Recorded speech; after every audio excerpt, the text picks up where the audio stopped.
Nah, sekarang kita membahas tentang komplikasi diabetes. Ya, mungkin tidak terlalu banyak nih, walaupun slide-nya banyak nih. Komplikasi diabetes ini ada yang kronik, ada yang akut. Ya.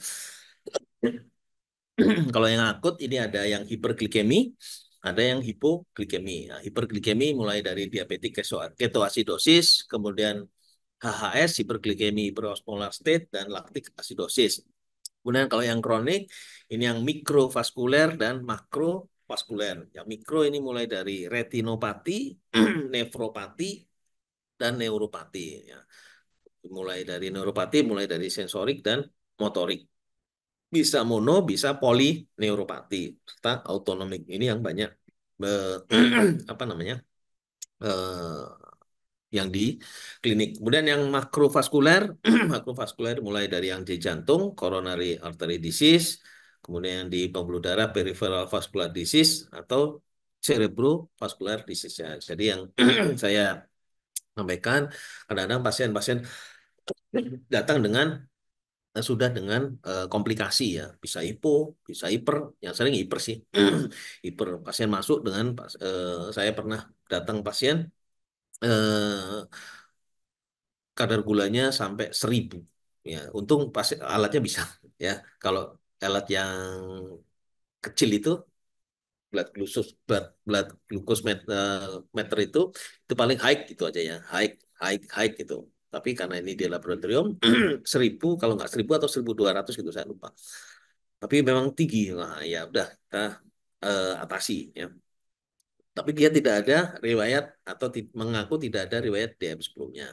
Atau yang chronic complication ini yang datang dengan stroke, dia mengaku tidak ada, atau yang ada yang mengaku tapi tidak tidak memanage dengan baik. Jadi mohon maaf ya, makan atau minum obat-obat herbal karena tetangganya tetangganya minum obat herbal, gulanya turun ya kan. Tapi ya udahlah, tapi di masyarakat kita masih seperti itu ya.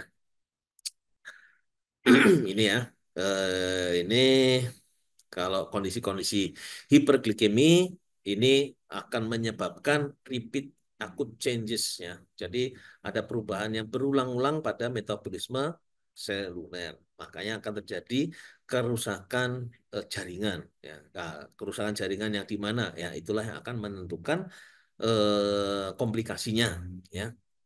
Komplikasinya ini kemudian kumulatif perubahan jangka panjang pada makromolekul. Ya, itulah yang akan merusak jaringan ya. Kemudian ada itu independent accelerating factor atau faktor-faktor akselerasi di luar ini ya, yang yang menyebabkan kerusakan atau menyebabkan diabetic tissue damage seperti hipertensi, hiperlipidemi, kadang-kadang asam urat ya, asam urat yang tinggi itu juga akan mempercepat kerusakan jaringan ya. Dari hiperglikeminya aja dia sudah berusaha, apalagi ada faktor-faktor lain. Nah, ini yang mikrovaskuler dulu. Jadi kalau mikrovaskuler ini mulai dari ROS ya. Dari ROS ini akan membentuk toxic aldehyde. Itulah yang akan merangsang aldose reduktase sehingga menyebabkan eh, ya tadi eh, GSSG menjadi GSA. Ya, GSA ini, nah ini ya, GSA ini masuk pada age formation. Nah, ini agak ilmiah kita ya. Eh, Advanced glycation end product inilah sebenarnya yang akan merusak ya. Jadi glukose ini akan merangsang age precursor pada saluran pada sel atau di dalam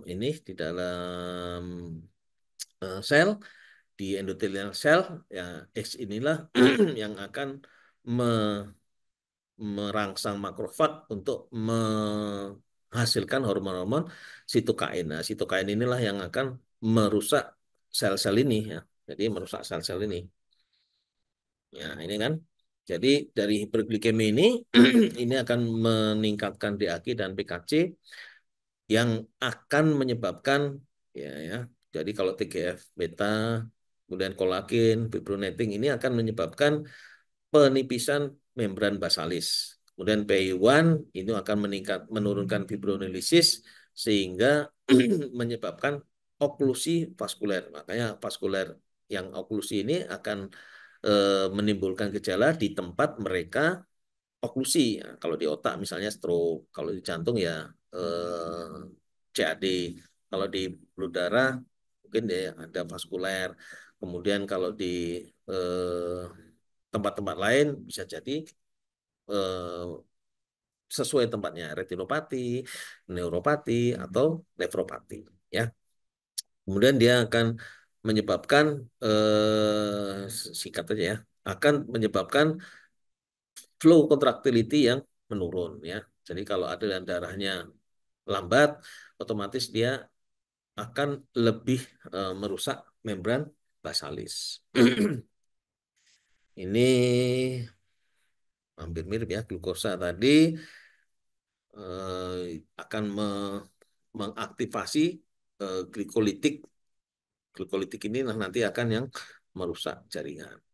Kemudian untuk yang diabetik retinopati, diabetes ini akan tadi ya glukosanya akan tinggi sehingga pada saluran pembuluh darah mata, ini kecil-kecil ya di retina itu kan kecil-kecil ya, itu akan terjadi mikroaneurism formasi, kemudian akan terjadi perdarahan hemorrhage perdarahan retina. Nah, perdarahan retina ini itu akan menyebabkan eh, leakage dari vaskulernya. Jadi kayak pecah gitu. Jadi retinanya pembuluh darah di retinanya pecah. Yang pecah itu akan ke dalam masuk ke dalam liquor ya. Nah, liquor. Kemudian terjadi makular ödem, akan kalau ödem namanya udah ödem ya, akan menurunkan tajam penglihatan ya. Jadi kalau sudah begitu, ya, mungkin terjadi retinal neovaskularisasi, akan terjadi fibrosis, kemudian akan terjadi malah terjadi retinal detachment. Nah, kalau sudah terjadi itu akan menjadi severe tajam penglihatannya menurun tajam. Jadi selain dari sel-selnya, membran basalisnya juga likornya ya, karena likor akus likor itu yang di mata itu kan bening. Ya, kalau ada perdarahan pasti menghalangi sensasi optik ya, dari luar, ya, sensasi optik dari luar. Kemudian kalau ada bisa juga ada neovaskularisasi ya. Sebenarnya di retina itu kan kalau sudah ada neovaskularisasi juga akan mengganggu penangkapan persepsi cahaya. Nah, nanti sejawat nanti dokter mata yang akan memanage dengan ini, memanage gangguan-gangguan retina, bisa di laser, bisa di macam-macam ya. Ini saya tahunya laser ya, di laser sehingga apa? Sehingga yang neovaskularisasi ini bisa di manage dengan baik. Jadi di retinanya itu tetap bagus ya untuk menerima sensor cahayanya. Ya ini biasanya retinopati ini karena ya tadi progresif, perjalanannya progresif dan terjadi udem makuler ya, karena makular itu yang menerima rangsang atau fotosensitifnya karena dia udem makanya dia menerima dengan tidak baik ya. Kalau dia tidak baik menerimanya otomatis yang diteruskan ke nefus 2-nya juga terganggu. Jadi pandangannya kabur biasanya ya. Ini ada dua, ada non proliferatif dan proliferatif. Kalau yang non proliferatif itu ada mikroaneurisma, ada perdarahan, ada cotton wall namanya cotton wall spot. Jadi di dalam itu kayak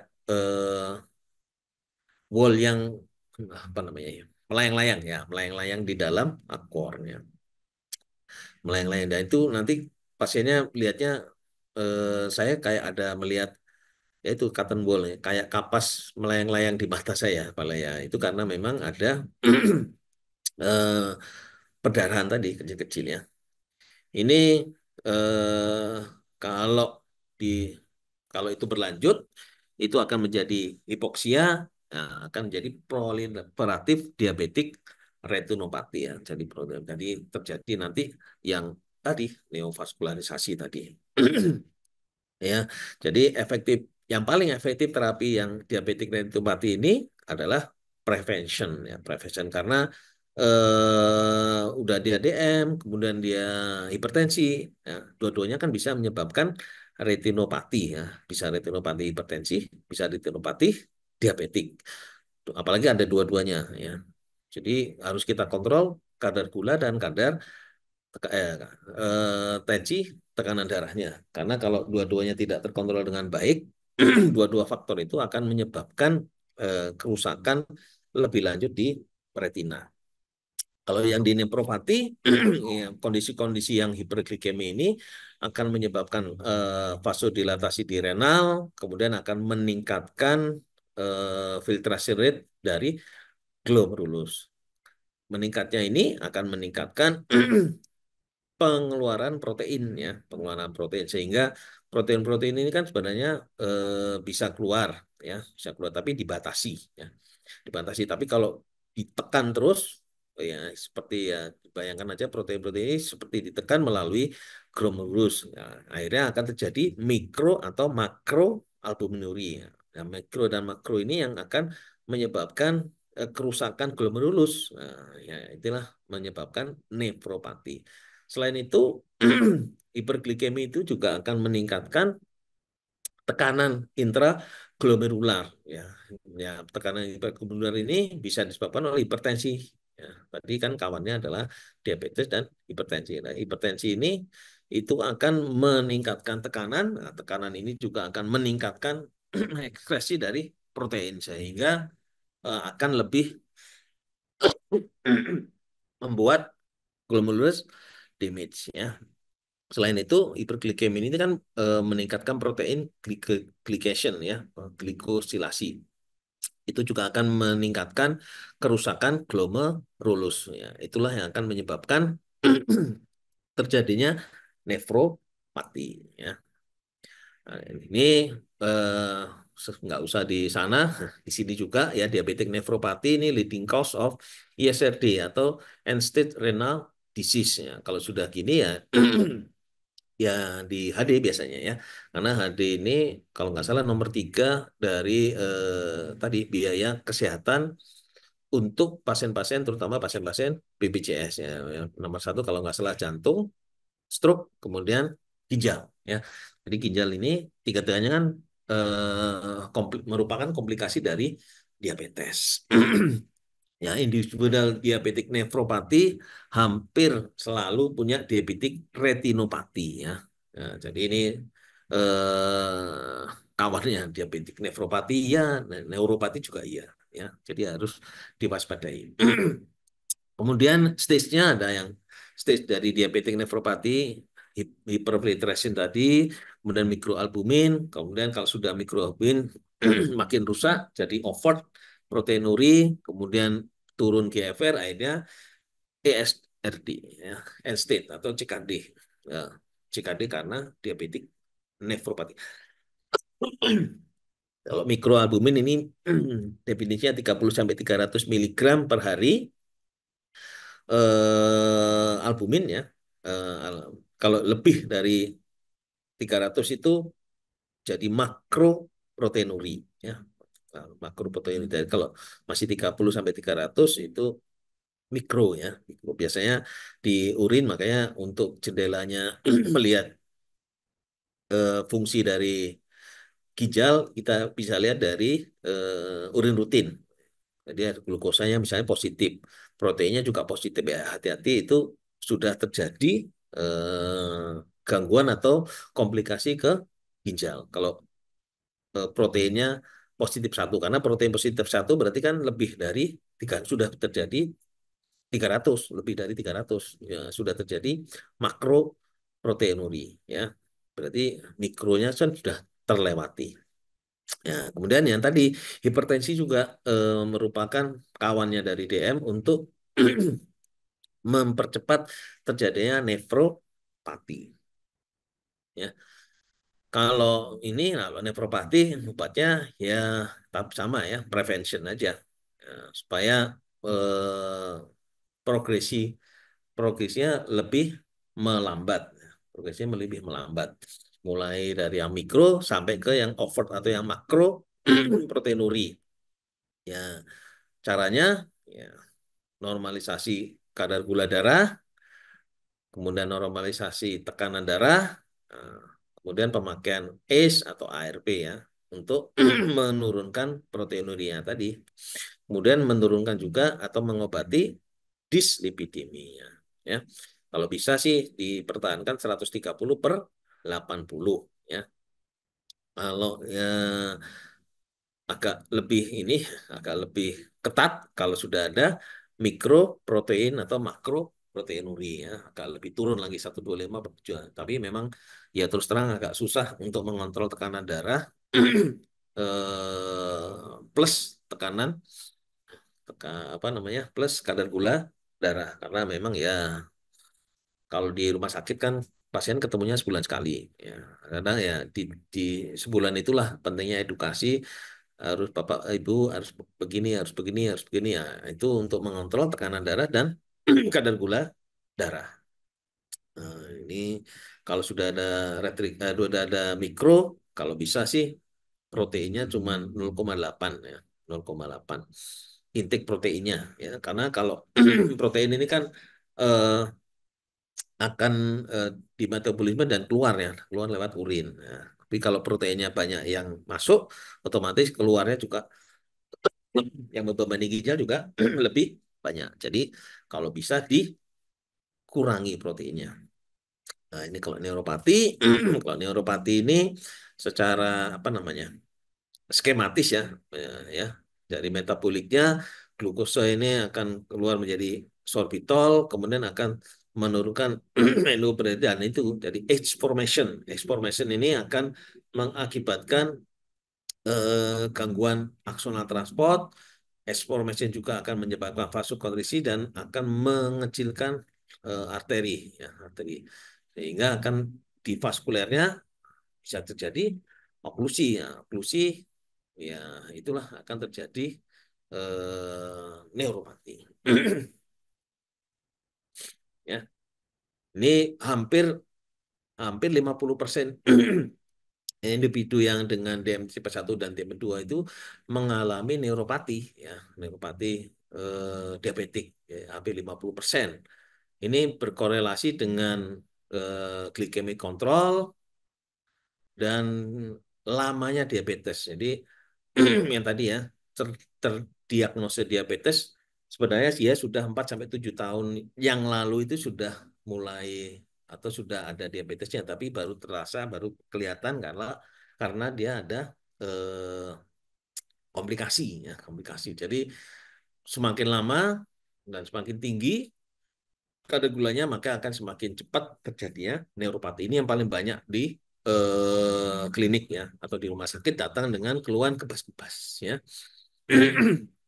Ini stage-nya ada internaural biconic abnormalities, impaired electrophysiological, clinical, sampai end state komplikasi. Ya, komplikasinya nanti ada ulcerasi, kemudian Charcot neuroarthropathy, ya, sampai nanti kaki diabetes nanti. Terjadi kaki diabetes nanti pembicara berikutnya.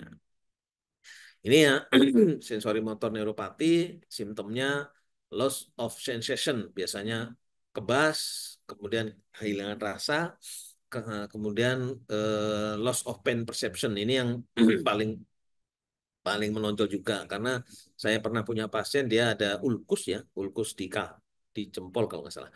Itu kenapa? Karena digigit tikus.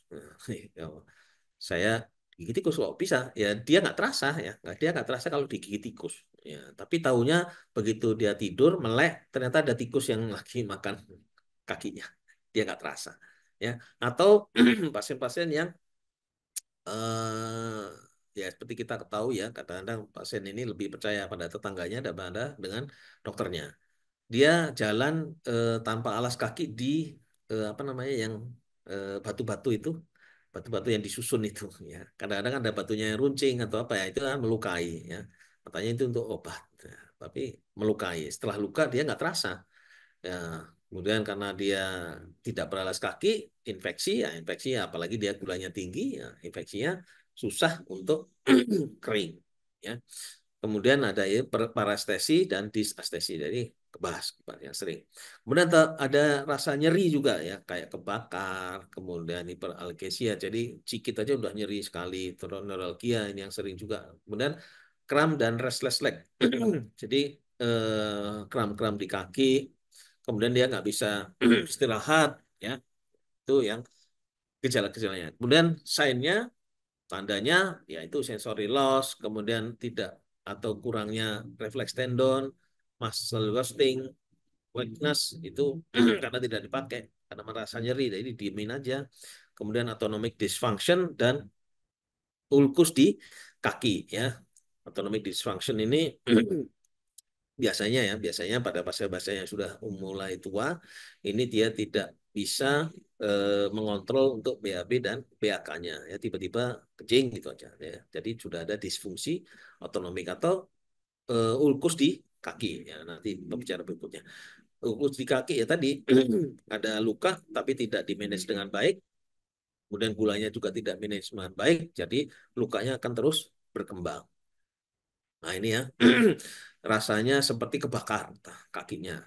Atau di iris-iris dengan silet biasanya. Ini keluhan-keluhan pasien ini. Kemudian rasa dingin, rasanya dingin gitu. Atau kayak strum. Ya. Ini merupakan tanda-tanda gejala dari neuropati. Ya. Treatmentnya apa? Nah, yang pertama jelas glukosa kontrol. Ya. Selalu glukosa kontrol. Kemudian baru pakai pain control ya, pain control ini banyak ini kan, bisa pakai trisiklik, pakai amitriptilin, atau bahkan pakai antikonvulsan, pakai gabapentin biasanya kan itu aja yang sering ya. Kemudian atau topical cream, capsaicin. Kalau yang ini capsaicin itu kayak cabai, apa namanya? Jadi dibuat dari cabai capsaicin ini. Jadi untuk memindahkan sensasi aja sih sebenarnya. Topical cream ini sebenarnya untuk memindahkan sensasi, melupakan sakitnya, tapi eh, kembali ke topicalnya itu ya. Jadi pain control ya. Memang gampang-gampang susah untuk neuropati ini karena sudah tadi berkorelasi dengan tingginya dan lamanya diabetes. Kemudian food care. Nah, nanti di pembicara berikutnya. Food care ini penting karena eh, harus diedukasi dengan baik. Jangan pakai sandal atau sepatu yang ketat. Kemudian jangan sampai dia tidak beralas kaki. Jangan sampai kena atau luka tapi dibiarin karena dia tidak sakit atau tidak ini ya, tidak terasa. Jadi food care ini ya, tiap pagi mungkin gunting kuku karena kuku yang melukai dari si kulitnya juga akan menimbulkan apa namanya luka ya. Kemudian ini autonomic neuropati ya, bisa multiple ya, mulai dari kardiovaskuler, gastrointestinal, genitourinary, sudomotor dan metabolik ya. Ya kalau yang sering gastrointestinal dan genitourinary ya. Kalau yang autonomi ke kardiovaskuler, bisanya resting takikardi atau ortostatik hipotension. Ini yang sering juga ortostatik. Jadi pasiennya dari tidur, ya, udah kemudian bangun kalau ortostatiknya. Kemudian dia apa namanya? Oyong itu apa ya? Limbung lah, ya, oyong atau limbung, ya. Jadi begitu dia bangun tidur, dia rasanya kok wah, goyah, ada gempa. Itu termasuk salah satu komplikasi dari autonomic neuropati pada diabetes. Kemudian kalau di gastrointestinal dan genitourinary ini ya gastroparesis dan bladder emptying abnormalities ya. Gastroparesis ini yang sering juga ya gastroparesis dan bladder emptying tadi. sering kencing ya. Kemudian hiperhidrosis dan anhidrosis di lower ya, ini merupakan sympathetic nervous system dysfunction. Kemudian anhidrosis di kaki itu bisa menyebabkan kulitnya kering, akhirnya retak-retak ya, retak-retak. Setelah retak-retak dia jadi ulkus ya. Ini kalau autonomic neuropati dapat dikurangi dengan counter regulatory hormone ya.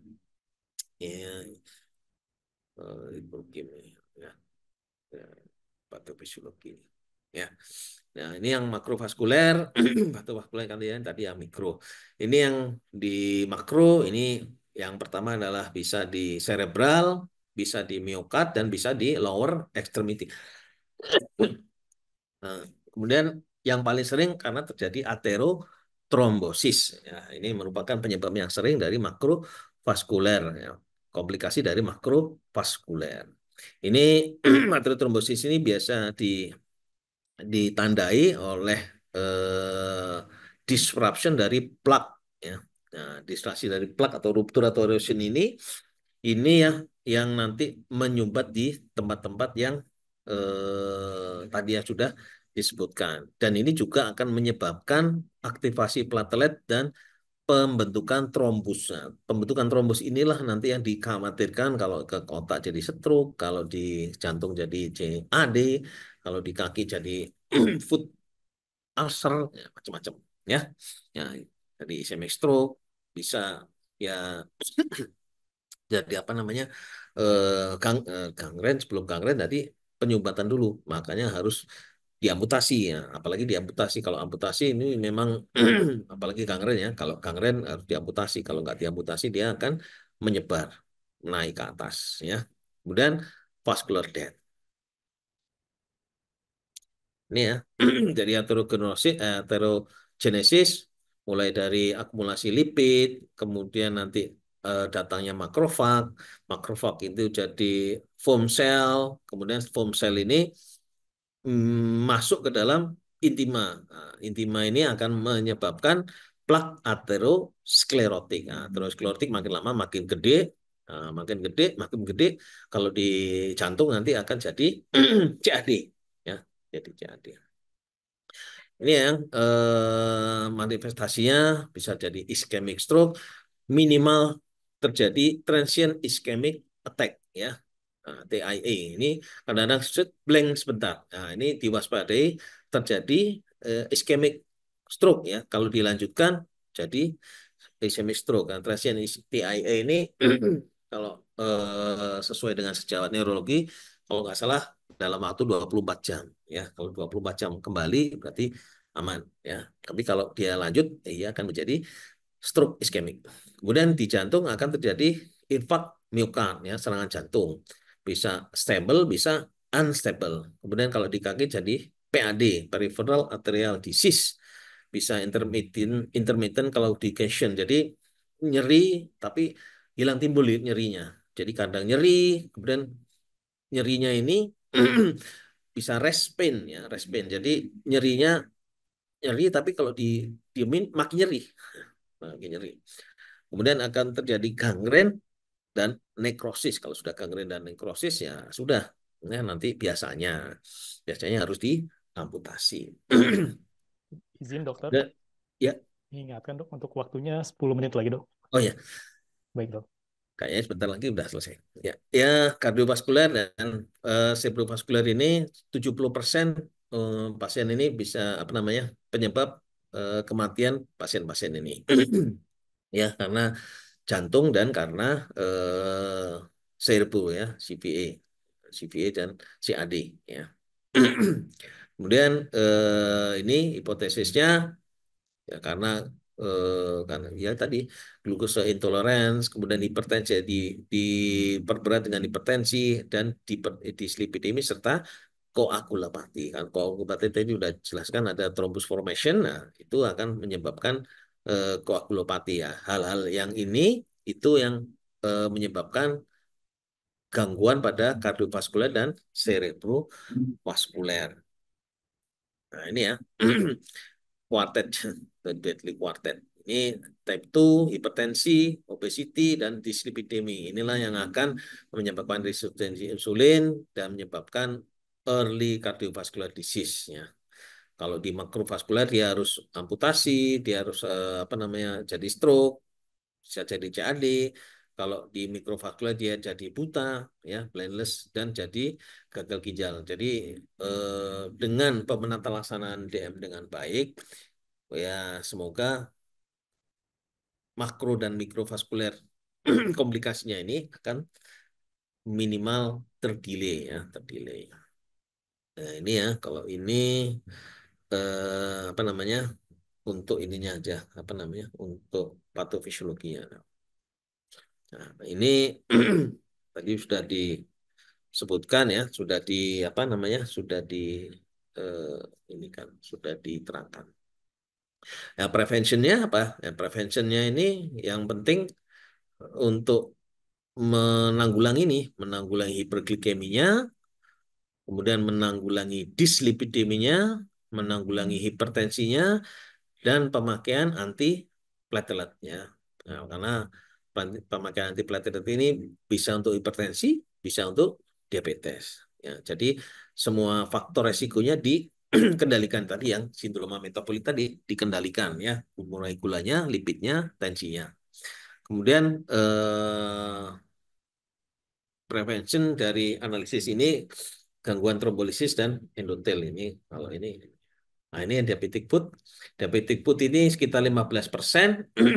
Kemudian harus amputasi 14 sampai 20% harus diamputasi. Ini karena apa? Karena terjadi peripheral neuropati dan peripheral valvular disease ya, serta infeksi ya. Jadi sudah nyumbat, sudah neuropati, kemudian infeksi lagi. Dan makanya akan terjadi diabetic foot ya.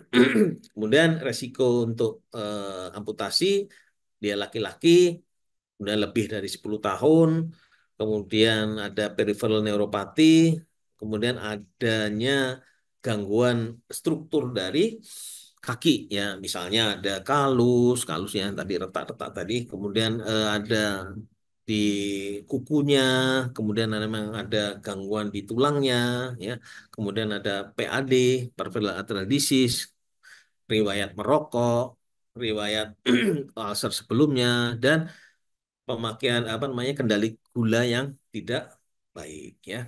Kemudian yang paling sering adalah di plantar surface, di plantar ya, di bawah karena memang langsung berhubungan dengan dunia luar ini ya. Luar. Ulcer biasanya karena neuropatik ya. Setelah itu baru ya, baru infeksi. Ini ya, neuropati, karena ada neuropati, kemudian meningkatnya food pressure, makanya terjadi kalus. Kemudian kalus ini karena ada kaki yang kering, makanya terjadi ulkus ya, atau ada trauma, trauma kena mekanik, kena thermal atau kena chemical, misalnya kesiram air panas tapi dia tidak merasa panas ya. Makanya dibiarin aja. Kalau kita normal kan pasti kepanasan. Tapi kalau mereka pasien-pasien ini tenang-tenang aja, makanya terjadi ulkus ya, terjadi ulkus. Nah, ini akut complication ini ada dua, hiperglikemi dan hipoglikemi. Ya, ini kita bahas sedikit aja tentang hiperglikeminya. Hiperglikeminya ini nggak usah nih. Ya, ini biasanya kalau di KA ini sering pada tipe 1 ya. Biasanya gejalanya mual muntah, ya bersama poliuri, terus sesak nafas. Kalau dari pemeriksaan fisik, ini bisa takikardi, bisa kering karena dia dehidrasi ya. Kemudian bisa jadi kusmol, bisa abdominal tenderness, ini karena ya mungkin bisa jadi akut pankreatitis karena di MT1 ya. Atau karena pada operasi-operasi di abdomen. Kemudian ada letargi atau malah penurunan kesadaran. Ini yang presidium faktornya DKA, inadequate insulin administration, ini misalnya kurang ya, harusnya mungkin 20 unit karena habis tidak suntik misalnya. Kemudian ada infeksi, infeksi yang sering di paru-paru dan di saluran kencing. Atau ada GEA, ya, gastroenteritis atau sepsis. Kemudian kalau ada infak, pemakaian obat-obatan misalnya ya, halusinogen, kemudian kehamilan. Kehamilan ini juga akan menyebabkan DKA ya. Kemudian kalau HHS ini biasanya pada usia-usia tua, kemudian akan terjadi asidemia, memang mortalitinya karena pada usia tua bisa sampai 30 sampai 50% ya. Biasanya sering pada DM tipe 2. Ini AS ini ekstrim hiperglikemi, kemudian serum osmolalitinya meningkat dan severe dehidrasi, tapi tidak ada ketosis atau asidosis. Depresi itu hampir sama ya. Infeksi, CVA, kemudian pemakaian alkohol yang udah dia tahu dia DM masih minum alkohol juga ya. Itu bisa menyebabkan atau faktor resiko atau faktor pencetusnya. Kemudian pankreatitis, terjadinya infak miokard, trauma atau obat-obatan ya. Ini hampir sama ya. Ada takikardi, kemudian ada demam tapi tidak terlalu tinggi, udah tekanan darahnya biasa, kemudian dehidrasi, mual muntah, letargi hampir sama. Cuman bedanya nanti di DKA ini gulanya sekitar 250 sampai 600, kalau di HS itu lebih 600 sampai di 1200 tadi pasien saya ya, HS ya. Ini bisa dibaca sendiri. Nah, ini terjadinya hiperosmolality kalau normal ya. Normal itu intraselulernya normal. Kalau di apa namanya? Di pada pasien-pasien HS ini eh, dia hiperosmoler, kemudian nanti akan jadi mengembalikan lagi ya. Karena tubuh itu akan selalu menyeimbangkan ya, menyeimbangkan. Ini kemudian untuk apa namanya pelaksananya yang jelas harus di replace dengan volume defisitnya, kemudian koreksi hiperosmolarity-nya, kalau ada penyakit penyertanya diatasi dan pemakaian insulin ya. Bisa aja pemakaiannya dari reguler insulin yang insulin dosis insulin kerja cepat 0,15 unit per kilo bolus, kemudian 0,1 per kilo per jam ya sampai kira-kira 250 atau osmolitas sekitar 315 ya.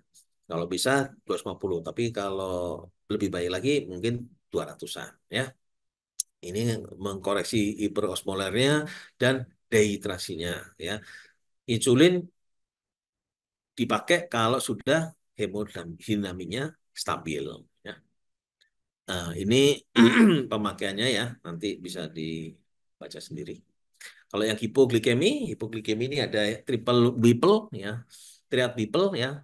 Simptom konsisten dengan hipoglikemi, kemudian plasma glukosnya rendah dan dia membaik dengan pemakaian atau pemakaian glukosa ya.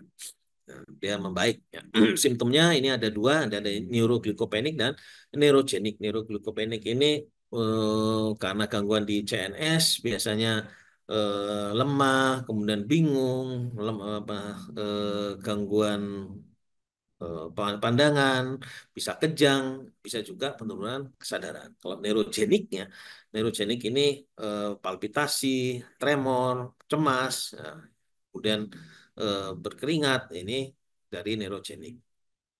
Eh, ini penyebabnya biasa ya, karena kebanyakan insulin atau makan yang kurang atau exercise-nya berlebihan atau menurunnya glukosa produksi karena alkohol ya. Kemudian meningkatnya sensitif insulin yaitu tadi karena apa namanya? Exercise. Kemudian menurunnya insulin clearance karena gagal ginjal ya. Nah, ini manajemennya kalau dia sadar pakai glukosa saja, teh manis ya. Kalau nggak sadar, kita pakai 30 sampai 50 cc dextrose 40% atau kalau ada glukagon 1 mili IM. Kemudian cek lagi 15-20 menit kalau dia recover ya berarti akut gitu. Tapi kalau dia nggak recover, kasih lagi 10% glukosa IV infusion ya. Tapi kalau nggak sadar, tapi kalau sadar ya conscious itu berarti diulangi glukosa oralnya. Kalau dia masih nggak sadar, ya nanti kita bekerja sama nanti di eh, telusuri penyebab akut hipoglikemia atau jangan-jangan dia sudah lama ya berlama-lama dengan hipoglikemia. Jadi odem otak. Jadi kalau itu nanti kita kerjasama dengan sejawat neurologi. Kayaknya sudah. Terima kasih. Ya, ya ini sindroma metabolik. Ya, terima kasih Mas Reza.